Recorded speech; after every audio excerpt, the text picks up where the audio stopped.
ఉనకు జయము సర్వలోకం గనుక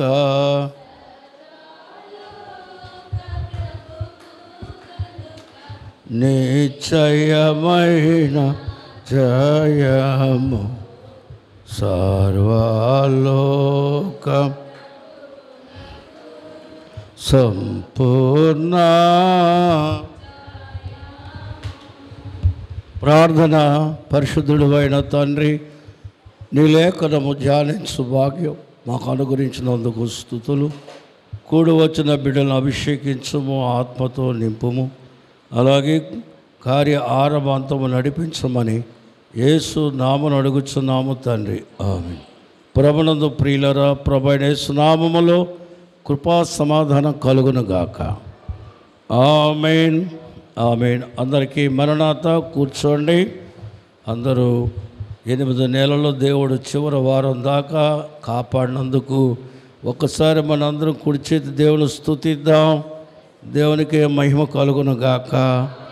ఆమేన్. మరి పరమగీత గ్రంథములో 1వ అధ్యాయము 14వ వచనం మనం చదువుకుందాం.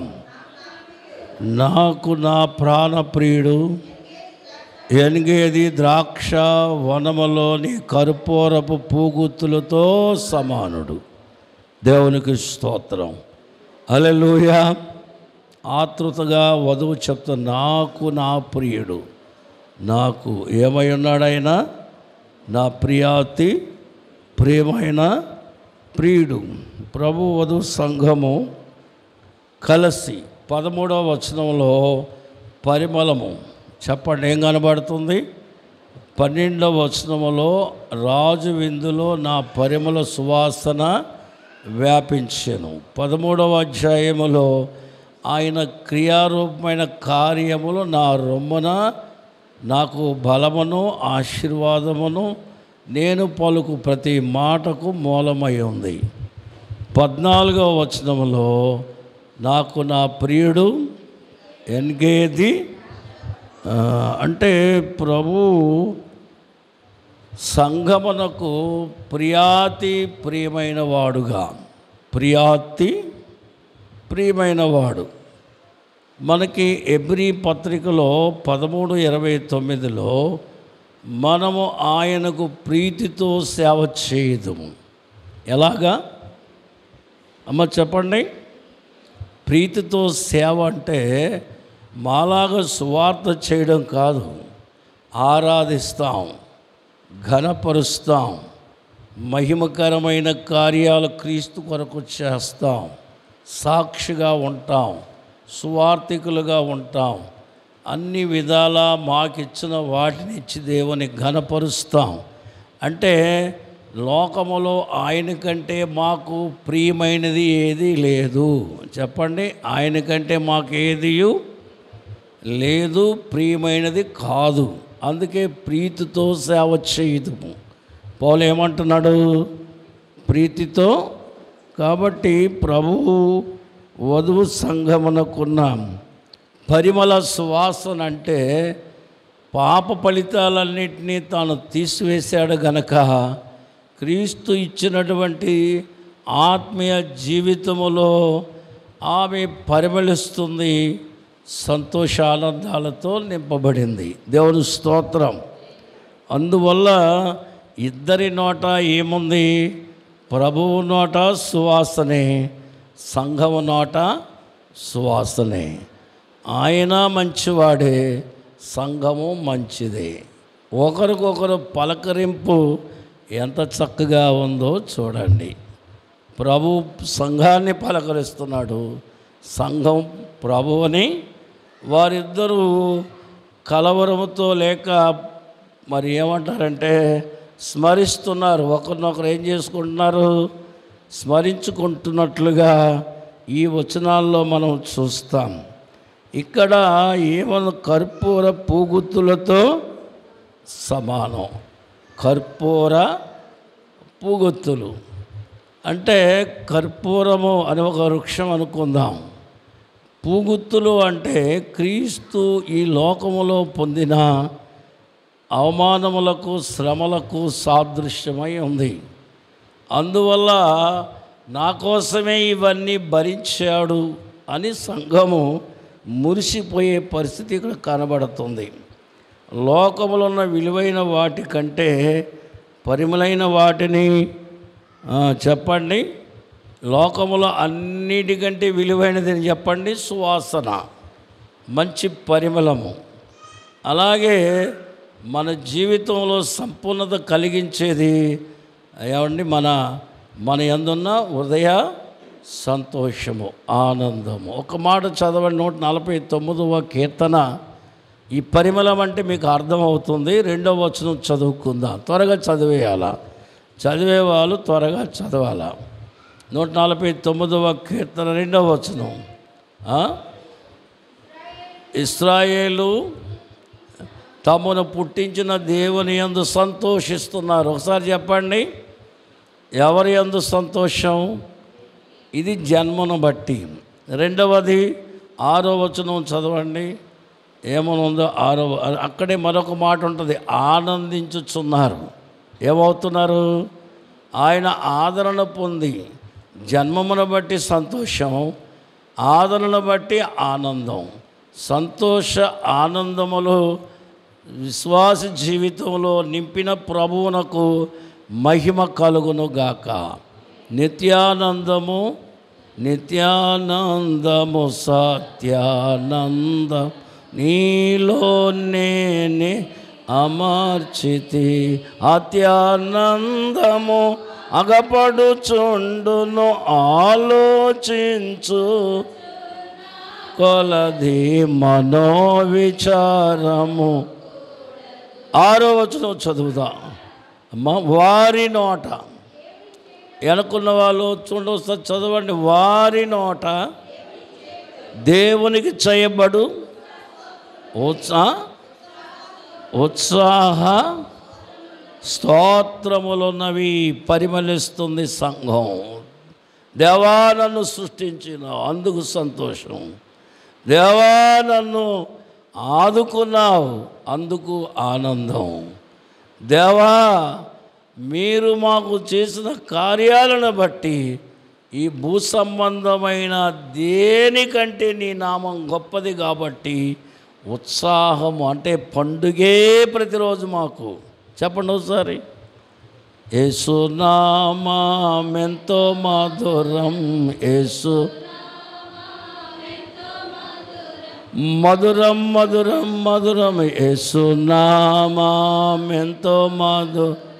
దీనజనులు భాగ్యవంతులు దివిరాజంబు. పరిమళిస్తున్న పరిమళ సువాసన ప్రభు సంఘము. ఆయన ఎదుట సంఘ హృదయంతరంగములో ఉన్నవన్నీ బయటకు వస్తున్నాయి. సంఘమును చూస్తున్న ప్రభుకి ఆయనలో ఉన్న మర్మైన జీవితం బయటకు వస్తుంది. అలాంటి సువాసన వరుడు వధువు. చెప్పండి, వరుడు. అందుచేత అన్ని సుఖముల కంటే గొప్ప సుఖము దైవ సహవాసం. చెప్పండి ఒకసారి.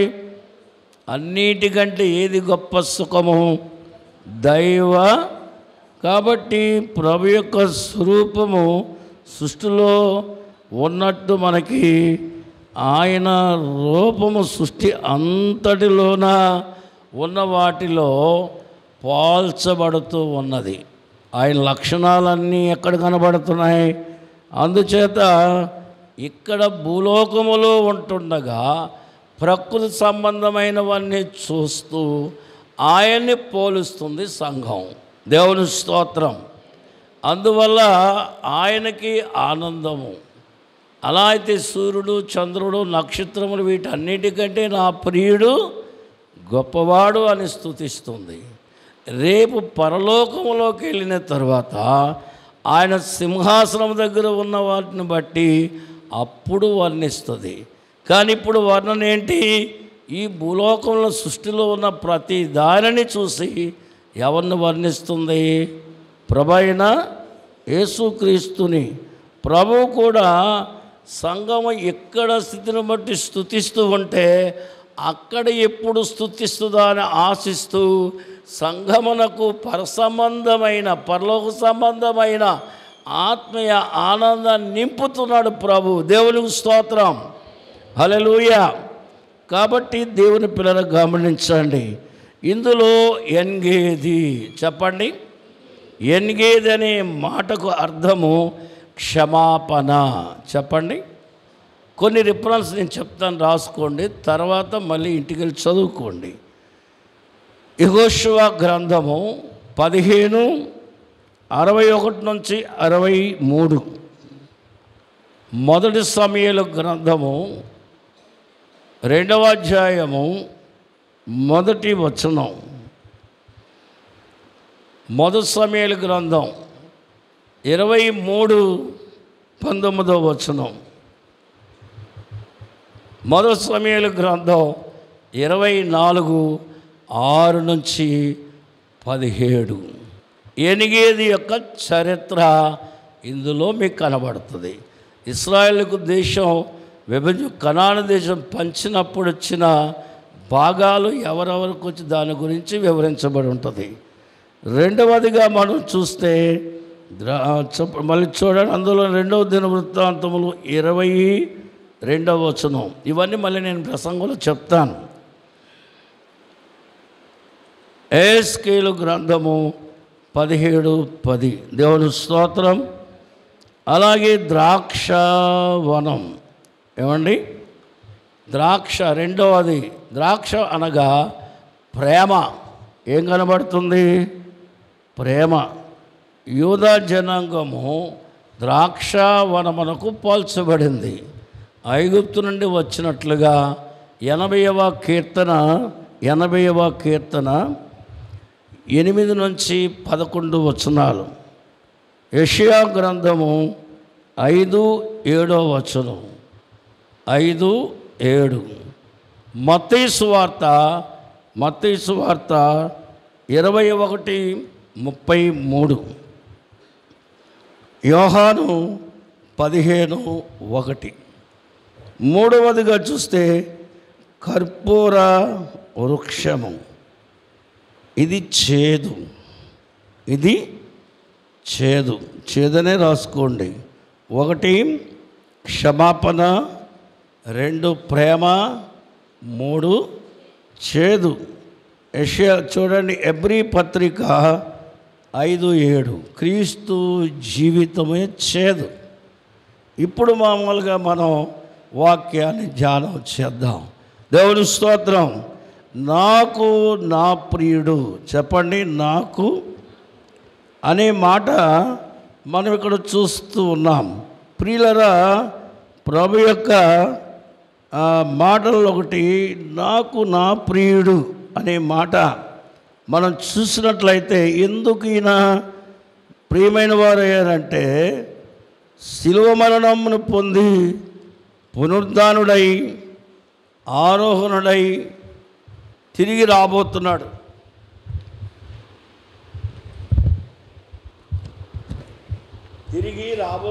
కనుక సంఘానికి ఏమై ఉన్నాడు? ప్రియుడై ఉన్నాడని మనము చూస్తూ ఉన్నాం. అందుకనే యుగ యుగముల జీవితం ఎప్పటి వరకు చెప్పండి? నరలోకములో ప్రారంభించిన ఈ జీవితం యుగ యుగములు ఆయనతో సహవాసం. అందుకని ప్రభు ఏమన్నారు? ఇక్కడ సహవాసం చేసి యోహాను సువార్త 14:1-3 ఏమన్నారు చెప్పండి? వాక్యంలో మనం చూస్తే, మీ హృదయములు కలవరపడనీయకుడి, మీరు దేవుని యందు విశ్వాసం ఉంచున్నారు, నా యందును నేను మీకు స్థలము సిద్ధపరచ లేని యెడల నేను వచ్చి మరలా మిమ్మల్ని నా యొద్ద ఉండుటకు. అంటే ఇక్కడ ఆరంభించిన జీవితం యుగ యుగములు కొనసాగవలెను. చెప్పండి, యుగ యుగములు. నాకు నా ప్రియుడు అంటే నువ్వు ఎంతగా ప్రభును ప్రేమించవని చెప్పడం గొప్ప కాదు. నీ కొరకే తన తనువునే ధారపోసిన ప్రభు ఇక ఈ లోకములో ఉంచక పరలోకమును తీసుకొని వెళతాను, స్థలము సిద్ధపరుస్తాను అని చెబుతున్నట్లుగా మనం చూస్తున్నాం. యుగ యుగముల సహవాసం. చెప్పండి. అలాగే ప్రకటన గ్రంథం 22:5 వచనం మనం చూస్తే, దేవుని పిల్లలు గమనించండి, 5వ వచనాన్ని మనం గమనిస్తూ చదవండి ఎవరైనా. ఎన్నడూ ఉండదు, దీపకాంత అయినను సూర్యకాంత అయినను వారికి అక్కరలేదు, దేవుడైన ప్రభువే. చెప్పండి చెప్పండి చదవండి అందరూ. చెప్పాలా? యుగ యుగాలలో జగాలలో అనే పాట చిన్నప్పుడు పాడేవారు. యుగ యుగాలలో జగ దేవుడు ఏసే మన దేవుడు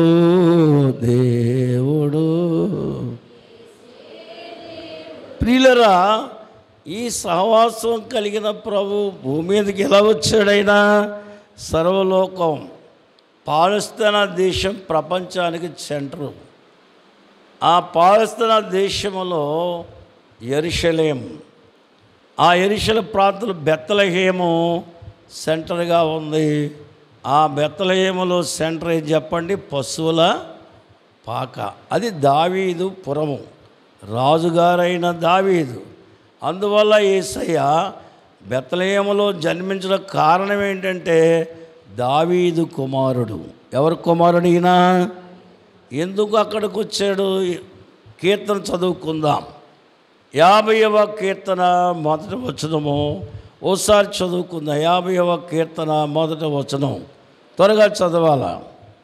50వ కీర్తన 1వ వచనం.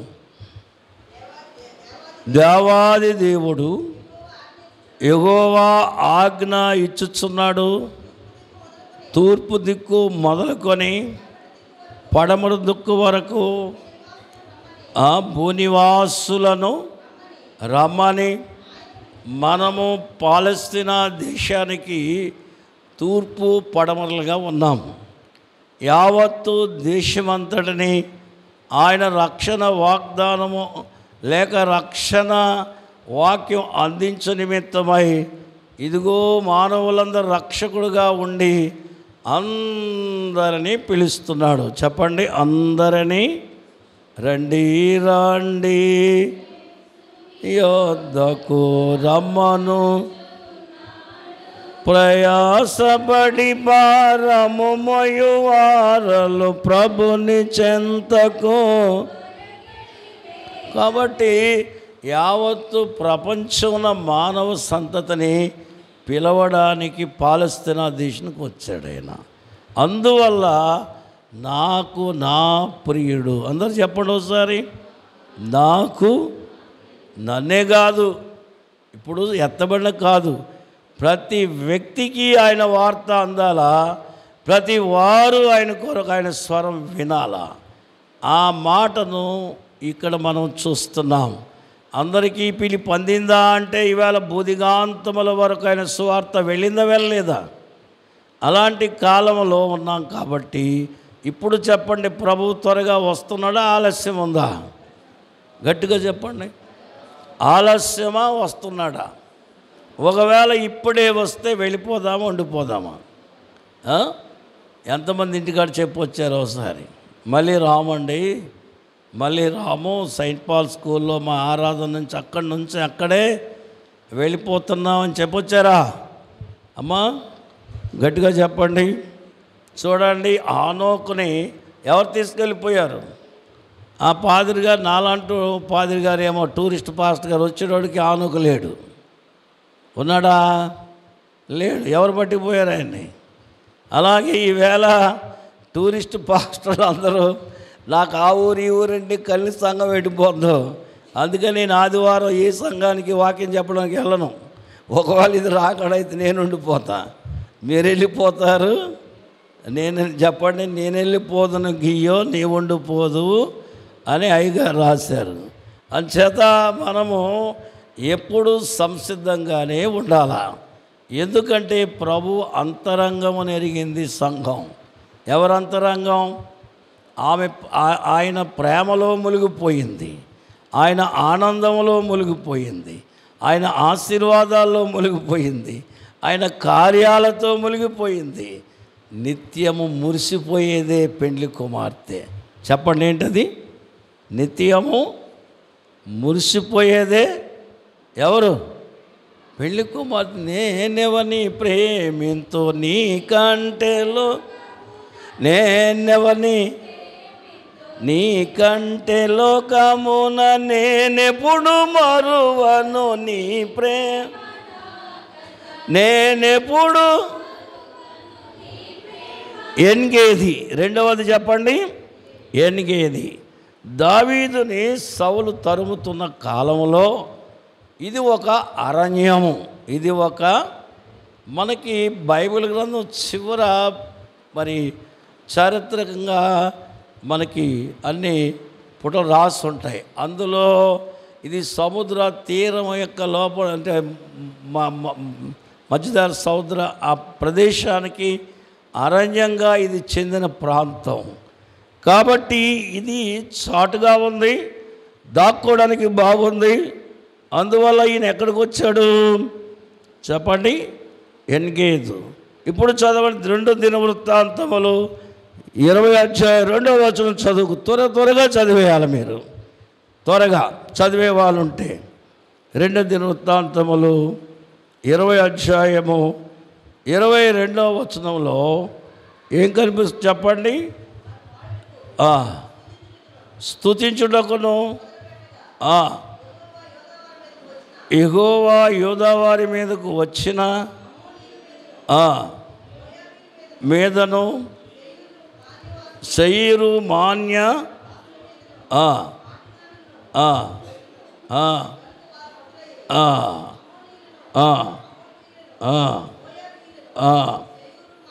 శయీరు మాన్య నివాసులను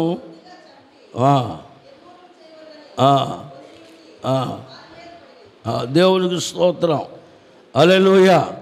దేవునికి మహిమ కలుగును గాక, ఆమేన్. మరి దేవుని యొక్క వాక్యమును బట్టి చూస్తే శయీరు మాన్యవాసులు చెప్పండి. దేవుని ఏర్పాటు కలిగిన ప్రధానికము చెప్పండి. యుద్ధాలు చేసేటువంటి రాజుల కాలం మాటుగా ఏర్పరచుకునేటువంటి ప్రాంతాలవి. దేవుని స్తోత్రం, హల్లెలూయా. 2 మొదటి సమూయేలు గ్రంథములో 23వ అధ్యాయము 29వ వచనాన్ని చదువుకుందాం. 23, 29. దావీదు అక్కడి నుంచి పోయి ఎన్గేదికి వచ్చి ఆ కొండ నివాసము ఏర్పాటు చేసుకొని తలదాచుకుంటున్నాడు. ఇక్కడ దావీదును మనం చూస్తున్నాం. అలాగే మనము 24 వచనంలో కూడా మనం చూస్తాం. 24 చూడండి. 24:1 నుంచి 6 వరకు మనం చూస్తున్నప్పుడు సౌలు దావీదును తరుముతూ వచ్చాడు. దావీదు చిక్కలేదు కానీ ఎవరు చిక్కిపోయారు సౌలు చేతిలో? దావీదు చేతిలో సౌలే. ఆయన సంకాల వృత్తి చేస్తున్నాడు. అంటే కాలకృత్యాలు తీర్చుకున్న సమయంలో ఆ గుహలో ఆయన వస్త్రపు చెంగు కోసినట్లుగా దావీదు యొక్క నైపుణ్యత కనబడుతుంది. దేవుని స్తోత్రం. అందుచేత ఎన్గేదులో క్షమాపణ దొరికెను. ఒకసారి మీ నోటితో చెప్పండి అందరూ. ఎన్గేదులో క్షమాపణ.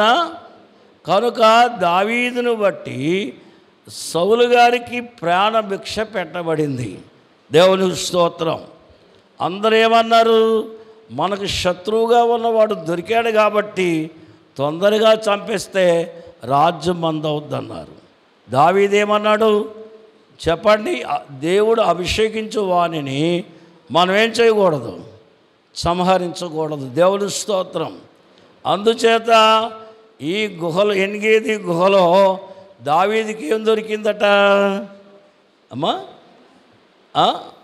ఒక్క సౌలుకే క్షమాపణ. అందరు చెప్పండి, నోటితో చెప్పండి. దావీదు వలన ఒక సౌలుకే క్షమాపణ.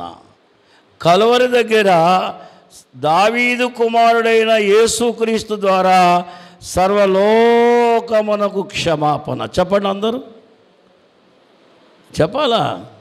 సర్వలోకమునకు క్షమాపణ.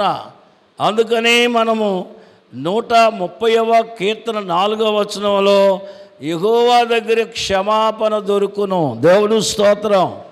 క్షమించే దేవుడు నీతిమంతుల యొక్క నిజ జీవితమును స్థిరపరచడానికి ఆయన క్షమాభిక్ష పెట్టాడు దావీదు సౌలుకి. దేవుని స్తోత్రం. యేసుక్రీస్తు ప్రభువు తండ్రి వీరేమి చేయుచున్నారు ఒకసారి చెప్పండి అందరూ. ఒక్క దావీదు ఒక సౌలుని రక్షించుకున్నాడు అనుకుందాం, కానీ యేసుక్రీస్తు గట్టిగా చెప్పాలా, సిలువను చూచు కొలది అమ్మాయిన. హెబ్రీ పత్రిక 7వ అధ్యాయములో, హెబ్రీ పత్రిక 7వ అధ్యాయములో యేసుక్రీస్తు ప్రభు యొక్క విజ్ఞాపనను పౌలు తెలియజేస్తూ ఉన్నాడు. 7:25 వచనం మనం చూసినట్లయితే ఏమంటున్నాడో చదవండి. ఎవరు? దేవుని యొద్దకు వచ్చేవారికి చెప్పండి, విజ్ఞాపన చేయుటకు నిరంతరము జీవించుచున్నాడు గనుక వారిని సంపూర్ణముగా చదవండి ఈ మాట, వారిని సంపూర్ణముగా రక్షించుటకు శక్తిమంతుడు. దావీదు శక్తిమంతుడా? యేసయ్య శక్తిమంతుడా? క్షమాపణ అనేది దేవుని యొద్ద నుండే వస్తుంది. దావీదు దేవుడిని చూడగా క్షమాపణ వచ్చింది. ఈవేళ మానవులందరూ క్రీస్తును చూడగా ఏం కలుగుతుంది? క్షమాపణ. అంచేత ఎనిగేదిలో చెప్పండి, దావీదు శక్తిమంతుడు, అలాగే ప్రపంచమంతుడు సిలువనాథుడైన క్రీస్తు మనందరినీ రక్షించిన సంపూర్ణ రక్షకుడు, సంపూర్ణ శక్తిమంతుడు. అందరూ చప్పట్లు కొట్టి దేవుని మహిమపరుద్దాం. దేవునికి స్తోత్రం. రెండవదిగా చూస్తే ద్రాక్షవనం. ఏంటది? యూదా జనాంగము ద్రాక్షవనానికి పోల్చబడింది. ఐగుప్తు నుండి తీసుకుని వచ్చిన వల్లి అని దావీదు కీర్తనలో మనం చూస్తాం. దేవునికి స్తోత్రం. కాబట్టి ప్రభునందు ప్రియులరా, చూడండి, యెషయా గ్రంథములో 5వ అధ్యాయం 1వ చదువుకుందాం. 1వ వచనం ఎవరైనా చదవచ్చు, పర్వాలేదు. దేవునికి స్తోత్రం. 1వ వచనం ఎవరైనా చదవండి. నా ప్రియుని గూర్చి అతడు ద్రాక్ష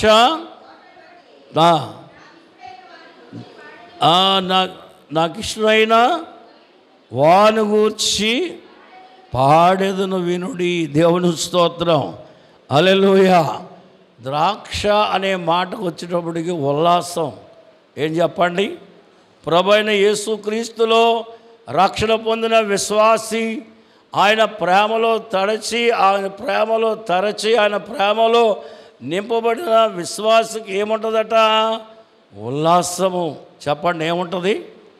ఉల్లాసము. యేసుని మనం పాట మర్చిపోయేప్పుడు పాట గుర్తు రావట్లేదు. దేవుని స్తోత్రం. హల్లెలూయా.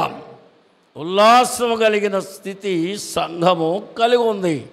కనుక ఇష్టడైన దేవుని కొరకు స్తుతించుట, లేక ఇశ్రాయేలు జనాంగము లేక యూదా జనాంగము ఉత్సాహకరమైన జనాంగము దేవునికి మహిమ కలుగును గాక.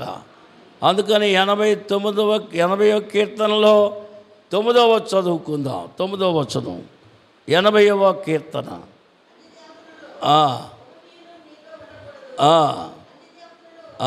1:8 చదవండి.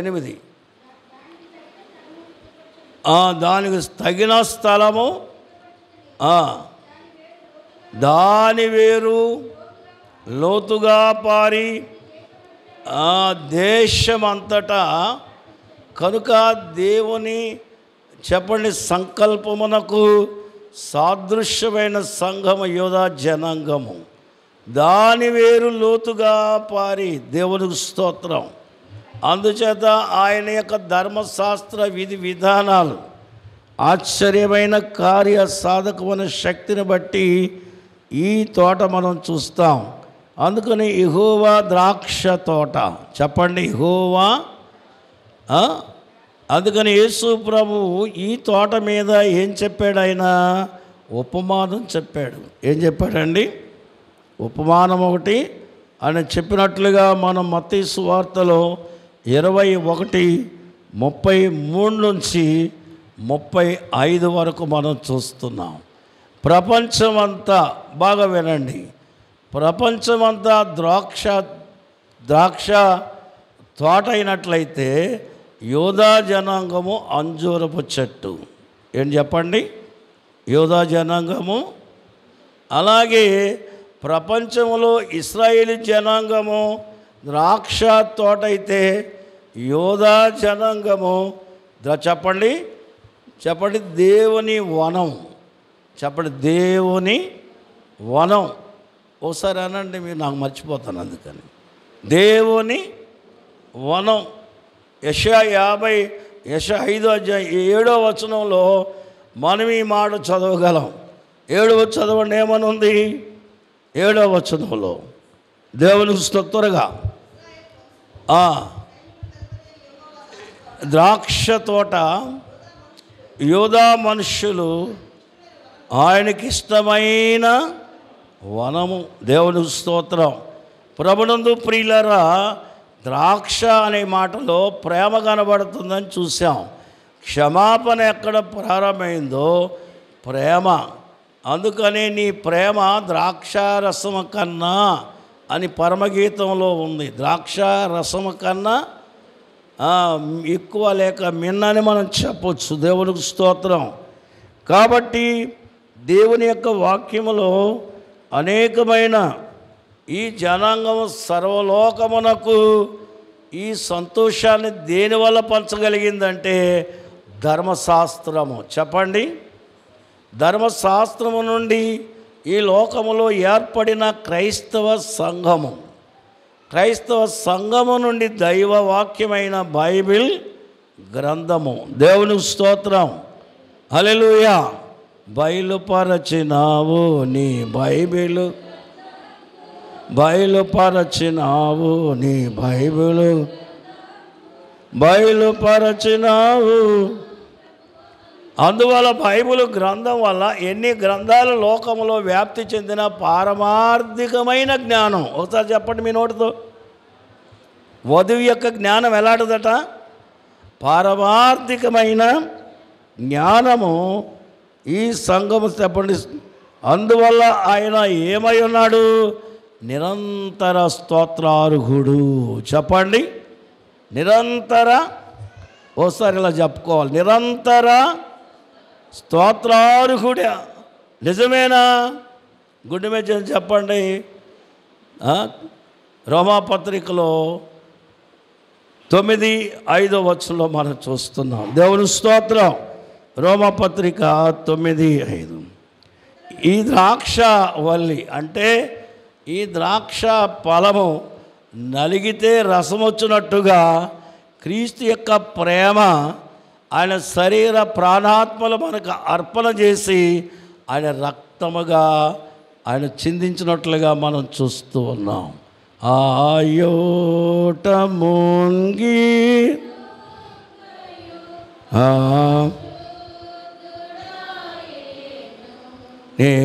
నాటి పీనిప్పుడు నేనందు.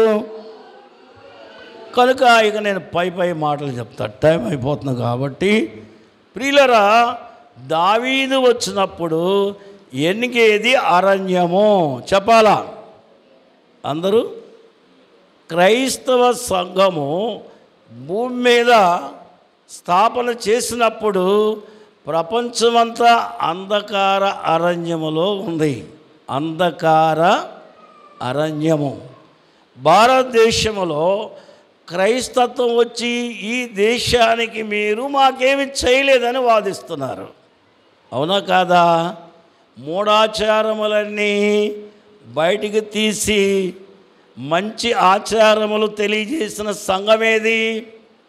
భారతదేశానికి ఇన్ని మేలులు, ఆచార సంబంధమైన అక్రమ బలహీనతలన్నీ పరిహరించి చక్కటి సదుపాయాలు, చక్కటి మాటలు, చక్కటి విద్య, అన్ని రకాల సదుపాయం చేసిన సంఘమేది? క్రైస్తవ సంఘము. దావీదు కన్నీరు కార్చడం వలన ఎనిగేదనే అరణ్యము ద్రాక్షావనముగా మారిపోయింది. గట్టి చెప్పండి అందరూ. ఎలా మారిపోయింది?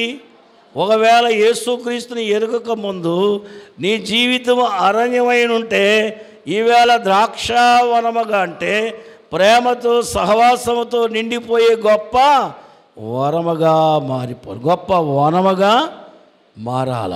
దేవుని స్తోత్రం. అందువల్ల ఎన్గేది వనము. చెప్పండి, ఇదేమైపోయింది ఇప్పుడు?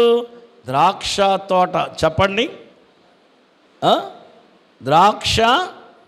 అలాగే ఈ ఎనిగేది దావీదు అక్కడ సహవాసం చేసినందున ఆ యొక్క అరణ్యం వంటి ప్రాంతం ఫలభరితమైంది. దావీదు ప్రార్థించిన యెహెజ్కేలు గ్రంథములో, యెహెజ్కేలు గ్రంథము 47వ అధ్యాయము 12వ వచనం వరకు చూస్తే ఎన్గేది పట్టణము అనండి.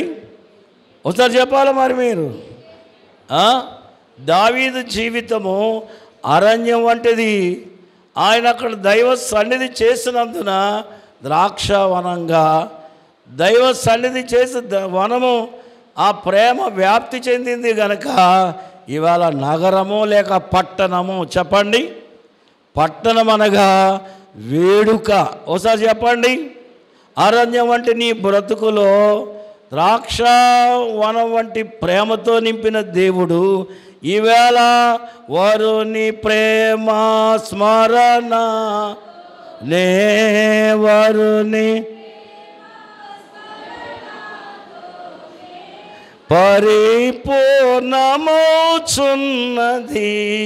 వరుని మీదను నా ప్రేమ.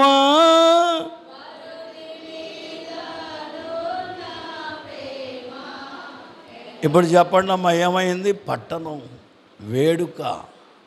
ఈ పాపి జీవితం అరణ్యం అంటే నీ బ్రతుకులో క్రీస్తు ప్రేమ నింపినందున, క్రీస్తు సహవాసం వచ్చినందున, దైవ సన్నిధి వలన, దేవుని వాక్య ధ్యానం వలన వేడుక. ఏమైపోయాం మనం? నీ బ్రతుకు పట్టణముగా, ఉత్సాహంగా మార్చింది ఆయన సన్నిధి. గట్టిగా దేవుని స్తుతిద్దాం. హల్లెలూయా, హల్లెలూయా. ఈరోజు నీవు ఎలా ఉన్నావు? ఇంకా ఆ మోటుతనముతున్నావా? మొరడుతనముతున్నావా? ప్రేమలేమి కలిగి ఉన్నావా? వేడుకనే క్రీస్తు వల్ల వచ్చు సంతోషము లేని వ్యక్తిగా ఒకవేళ ఉంటే ఇప్పుడు నీ జీవితం మారవలసి ఉంది. ఆలోచించుకుందాం. దేవా, ఒకనాడు బహు ఆందోళన, ప్రాణం దాచుకున్నటువంటి దావీదు అక్కడ కన్నీరు గారిస్తే అది వనమైపోయింది. ఇవాళ నీ శ్రమలో క్రీస్తు యేసును బట్టి ప్రార్థిస్తుంటే నీ బ్రతుకు ఏం కావాలా?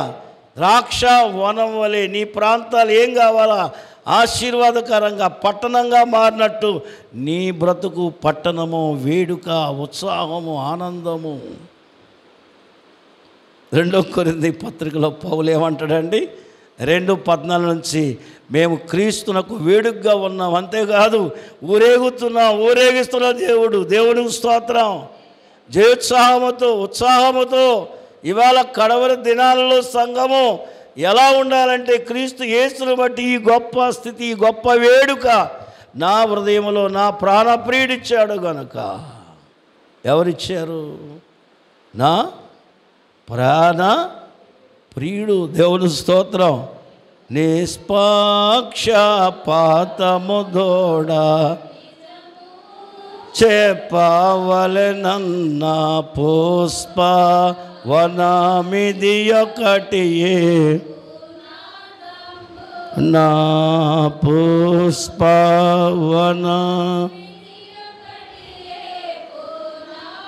కాబట్టి కర్పూర వనము, చెప్పండి, కర్పూర వృక్షము ఏంటది చెప్పండి. ప్రభైన యేసుక్రీస్తు యొక్క కర్పూర వృక్షం అనే మాట చేదు పదార్థముగా కనిపిస్తుంది.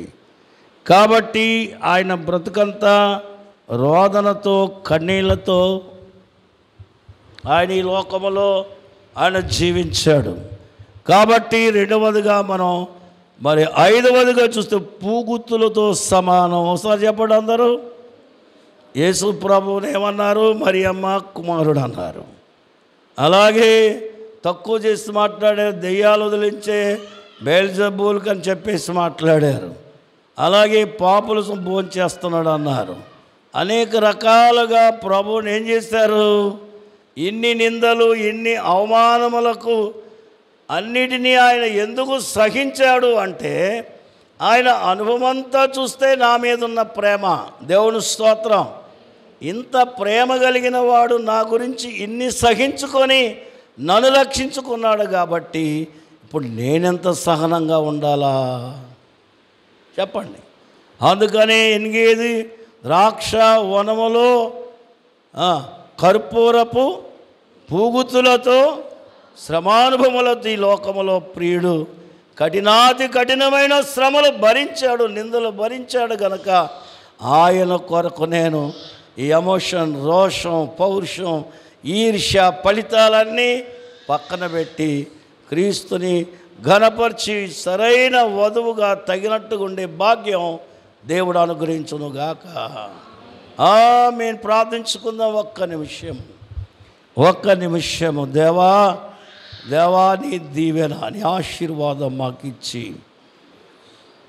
ఇక్కడ వరకు దినాలలో ఉన్న పరిస్థితులు చూస్తూ ఉన్నప్పుడు నీ సారూప్యత, నీలాంటి స్వభావము, నీలాంటి లోబడేతనము, నిన్ను హత్తుకునేతనము నాకు అనుగ్రహించు ప్రభువా. నీ దయగల తండ్రి, ఈ మాటలు నీ పిడలలో నింపి దీవించి ఫలింప చేయమని యేసు నామమున అడుగుచున్నాము తండ్రి. కూర్చుందాం.